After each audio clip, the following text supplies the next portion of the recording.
Bonjour à tous et bienvenue sur la toute première vidéo de la chaîne Heureux au Travail. Alors, aujourd'hui, nous allons parler de quelque chose qui nous concerne tous, à un moment ou à un autre de notre vie. Le stress et l'anxiété causés par une orientation professionnelle et surtout, comment les gérer. Juste avant, si vous trouvez cet épisode utile, je vous serais hyper reconnaissante de mettre 5 étoiles, de le partager à ceux que ça peut aider et de vous abonner pour plus de conseils pour être plus heureux au travail et surtout parce que ça m'aide énormément à savoir ce qui vous apporte de la valeur dans votre quotidien. Alors, avant de plonger dans le vif du sujet, il est important de comprendre déjà ce que sont le stress et l'anxiété. Le stress et l'anxiété sont en fait deux réponses émotionnelles que nous pouvons ressentir dans des situations difficiles, mais elles sont différentes l'une de l'autre dans leur origine, dans leur durée et sur les conséquences qu'elles peuvent avoir sur notre santé et notre bien-être. Le stress, lui, est généralement une réponse à un événement extérieur ou à une situation précise, comme une date limite qu'on vous donne pour rendre un dossier, par exemple, ou un conflit précis à un moment donné entre deux personnes. Le stress est donc souvent de courte durée et il disparaît une fois que l'événement stressant est terminé. Ça, c'est la définition. C'est quelque chose de ponctuel. Aussi, le stress, ça peut avoir des effets positifs, pas que négatifs, comme nous aider à répondre à un challenge, à un défi ou éviter un danger. Mais le problème, c'est lorsqu'il devient chronique, c'est-à-dire répétitif ou écrasant. Il peut avoir des effets là très négatifs sur notre santé physique et mentale. Et c'est souvent d'ailleurs le physique qui morfle parce que justement, c'est pas censé durer dans le temps. D'où les problèmes de santé qui s'ensuivent.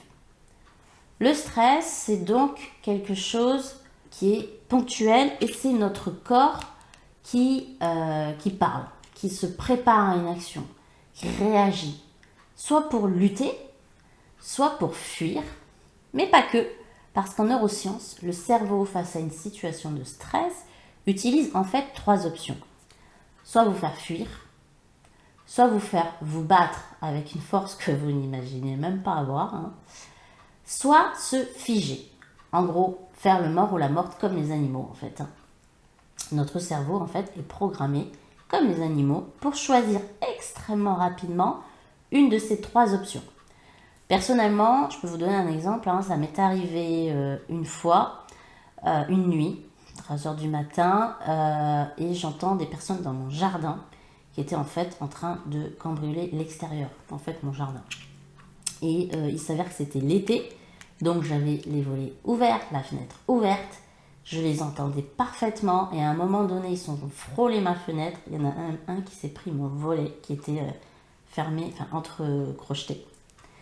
Et là, j'étais complètement figée, incapable de bouger le moindre petit doigt, même physiquement, j'étais complètement tétanisée. Mon mari dormait juste à côté, profondément, incapable de bouger, de lui parler. J'étais complètement freeze, en fait. On appelle ça freeze, gelée. Donc, d'un côté, il y a le stress. Donc, c'est ce qu'on vient de voir, c'est quelque chose de très ponctuel. Et d'un autre côté, il y a l'anxiété. Alors, qu'est-ce que c'est réellement l'anxiété? Et en tout cas, qu'est-ce que l'anxiété peut vous faire ressentir? Souvent, c'est avant une orientation professionnelle, une réorientation professionnelle, ou même pendant une réorientation professionnelle, en fait. L'anxiété, c'est quoi? C'est une réaction interne, toujours, mais plus générale, plus diffuse, pas forcément lié à un événement précis en particulier et qui peut durer dans le temps et on n'est pas capable de dire qu'est-ce qui a causé cette situation, quel est l'événement précis en fait, le jour, l'heure, qu'est-ce qui m'est arrivé et qui m'a déclenché cette anxiété. Et donc du coup on ne sait pas quand ça finira non plus. C'est donc un sentiment très persistant de peur, de tracas qu'il est difficile de contrôler et qui peut du coup interférer dans votre vie de tous les jours, dans votre vie quotidienne. Ça peut être soit lié à des événements, et encore je ne sais même pas si on peut appeler ça des événements, des situations futures incertaine. Et parfois, ça peut même persister une fois que cette situation incertaine arrive. Hein. Par exemple, quand on change de métier, d'orientation, eh bien, on peut encore être anxieux les premières semaines dans le cadre de son nouveau travail, pour plein d'autres raisons, hein, pour plein de raisons d'ailleurs. Et souvent, c'est une réaction qui n'est pas immédiate à une menace. Que celle-ci, d'ailleurs, cette menace soit réelle ou imaginaire. Hein.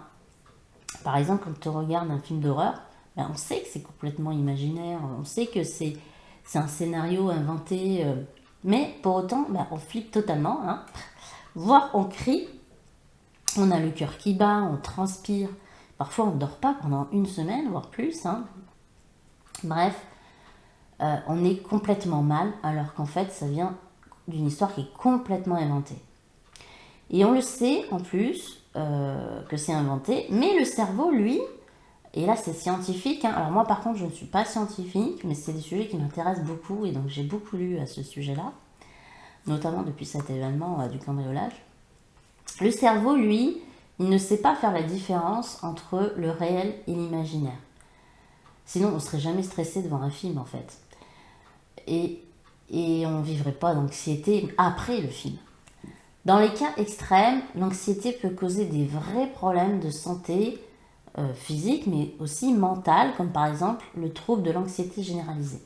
Donc en gros, ce sont des situations qu'il ne faut pas négliger, parce qu'il peut y avoir un impact non négligeable quand même sur votre santé, hein, sur votre vie quotidienne, et à long terme, quand c'est répété, hein, le stress répété sur de longs mois, à pas dormir, à être mal, ça finit par avoir des impacts non négligeables sur votre santé, et j'en sais quelque chose. Personnellement, j'ai vécu un burn-out en 2020. Je ferai un épisode spécifique sur le burn-out, mais on ne va pas rentrer dans la spécification du burn-out aujourd'hui, mais vivre du stress chaque jour pendant des semaines ou des mois, à la fin, ça finit par jouer sur votre santé. Bon, moi, personnellement, j'ai fini au CHU et j'ai développé des pathologies, mais bon.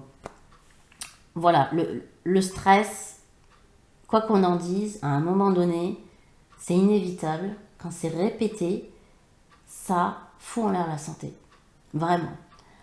Donc, avant que ça arrive, autant prendre des mesures pour éviter d'en arriver là. Alors, maintenant, parlons des causes possibles de cette anxiété et de ce stress.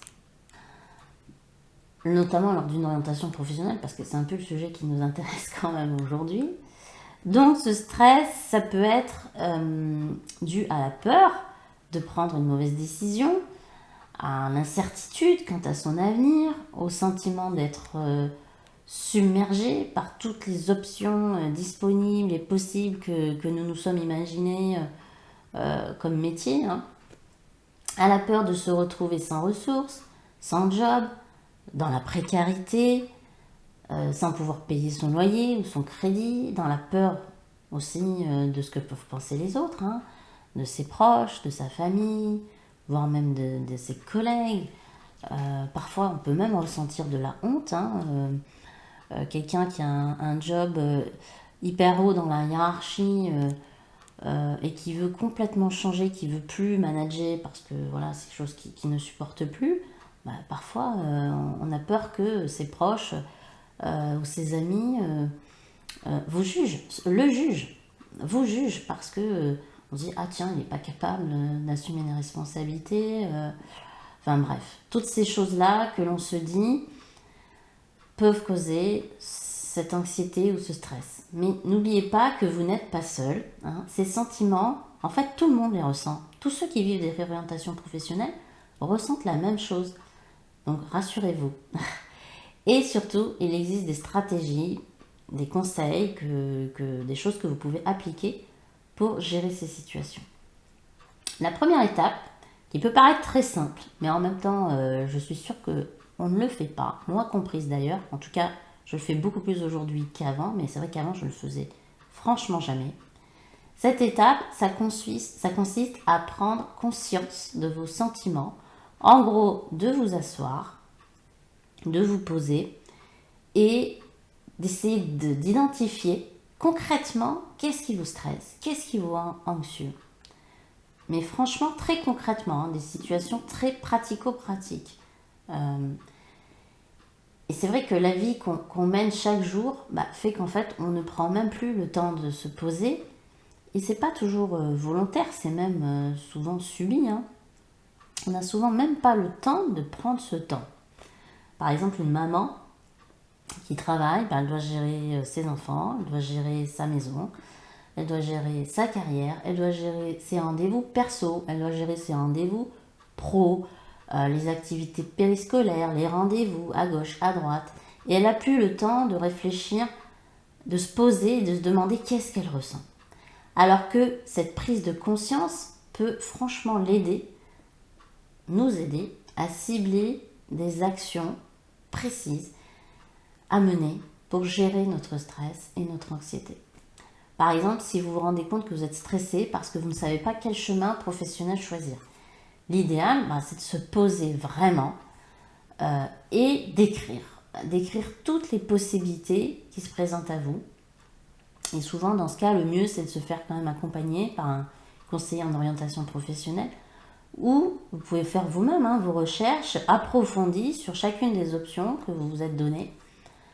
En tout cas, le temps, c'est déjà le point primordial, et surtout ensuite se poser les bonnes questions. Parce que c'est bien de prendre du temps, de se poser, mais il faut savoir quelles questions se poser et être surtout très honnête dans les réponses. Le deuxième conseil est de gérer efficacement votre temps, et c'est lié du coup au premier conseil. Essayez de voir comment optimiser votre temps, la gestion de votre temps, parce que se sentir débordé cause évidemment du stress, et là on rentre dans un cercle vicieux. On est débordé alors qu'on veut trouver du temps et on ne trouve pas du temps, du coup on est encore plus stressé qu'au départ. Essayez d'établir un horaire par exemple ou un planning pour vous aider à gérer vos tâches, les tâches liées à votre projet d'orientation professionnelle bien sûr, mais aussi pourquoi pas les tâches liées à votre vie de tous les jours. Ça peut impliquer de définir des objectifs clairs par exemple pour chaque journée, de prioriser ces tâches, de les hiérarchiser en fonction de leur importance et de vous imposer des pauses régulières pour vous détendre et vous ressourcer. Mon troisième conseil est donc de pratiquer la pleine conscience, pourquoi pas durant ces temps de pause justement. Alors la pleine conscience, on appelle aussi la méditation, c'est un temps où vous vous concentrez sur l'instant présent. Ça veut dire porter une attention particulière à vos sensations corporelles, mais aussi à vos pensées, à vos sentiments, à ce que vous ressentez, ou simplement à votre respiration.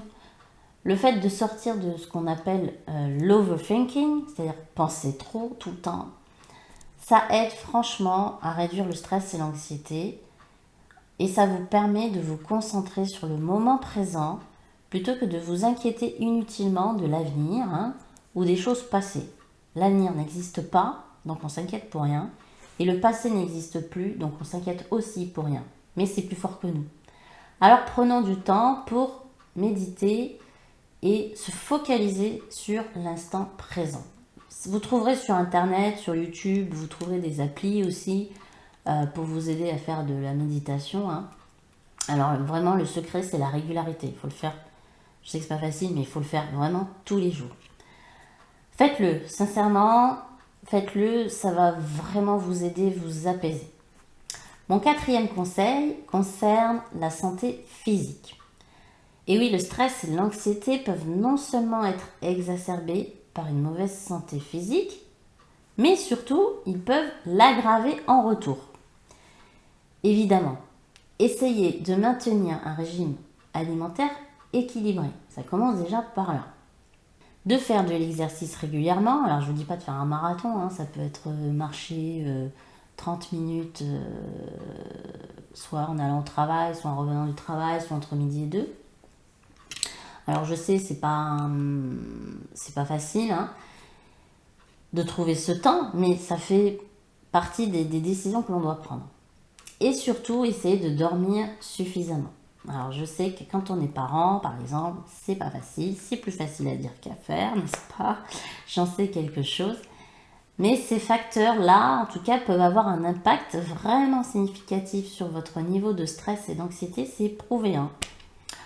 Enfin et surtout, n'ayez pas peur de demander de l'aide. Il est important de parler si vous vous sentez dépassé à un ami, à un membre de votre famille, à un conseiller en insertion professionnelle ou à un professionnel de la santé mentale, par exemple un psychologue ou un psychiatre ou votre médecin traitant, hein, déjà, ça peut commencer par là.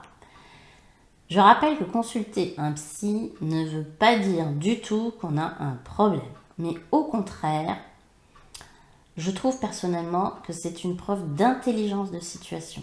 En tout cas, ça prouve qu'on veut se sortir d'une situation, d'un problème, et au contraire, on devrait être plutôt fier de ça, d'être quelqu'un de battant et d'en vouloir plutôt que de passer son temps à se lamenter sur son sort. Donc, n'écoutons pas les gens qui se permettent de juger, hein. Restez focus sur vous. Pendant que les gens jugent, ils ne font pas, alors que vous faites. Voilà, ces professionnels, en tout cas, peuvent vous fournir une perspective différente, peuvent vous aider à voir les choses d'une manière que vous, en fait, vous n'auriez pas comprise ou n'auriez pas vue. Ou tout simplement, ils peuvent vous permettre de vous exprimer, de vous fournir un espace complètement sûr, complètement safe, pour exprimer vos sentiments sans être jugé. Ce que fait, par contre, mais sans le faire exprès, hein, ce que font nos proches quand on essaie de parler de nos problèmes, c'est vrai que ils nous aiment, alors ils veulent nous aider et du coup ils donnent leur avis. C'est pas toujours les meilleurs avis, en tout cas, c'est pas toujours l'idéal. Vaut mieux passer par des professionnels quand même. Alors je sais que ces informations peuvent parfois sembler difficiles à mettre en œuvre dans la vie de tous les jours, mais rappelez-vous que la gestion du stress et de l'anxiété, c'est un processus. Ça peut prendre du temps pour trouver ce qui fonctionne le mieux pour vous. Alors soyez patient avec vous-même et surtout soyez bienveillant. Commencez peut-être par une ou deux petites choses, mais sachez que chaque petit pas que vous faites chaque jour, eh bien c'est une victoire et c'est avec les petits pas qu'on arrive à faire des grands pas et ça ne peut en tout cas vous faire que du bien et vous faire grandir. Voilà, j'espère que ces conseils vous seront profitables dans votre schéma d'orientation professionnelle. N'hésitez pas à télécharger mon e-book où je vous donne mes clés pour être enfin heureux au travail. Vous le trouverez dans ma bio ou dans la description ci-dessous. Merci de m'avoir regardé, je vous embrasse et surtout, faites le choix d'être heureux. Bisous!